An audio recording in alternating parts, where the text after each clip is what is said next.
50 también por 5. ¿Cómo se llama? ¿Cómo te llamas tú? ¿Cómo se llama? Juan David. Juan David. No. Saca uno por si acaso. Mira, quita.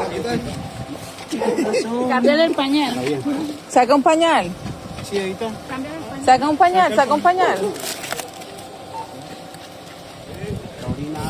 Sí, es lo único. También para revisarle las uñitas también que yo soy enfermera.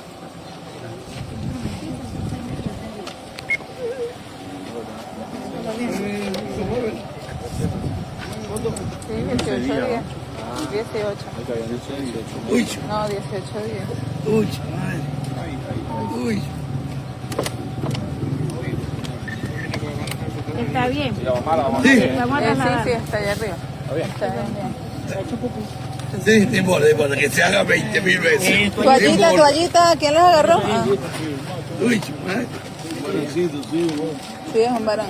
Juan David.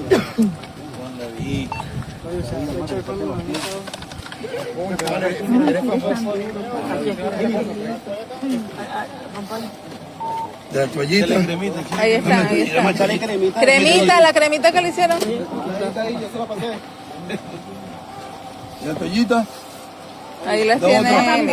Pone el pañalito, ¿verdad? Y ya está listo porque hay que hidratarlo, exacto. por favor. Que le den cualquier bien, mi amor, forma, me dice ya. la muchacha. Tranquila. Ay, Dios mío. Ya, mi amor.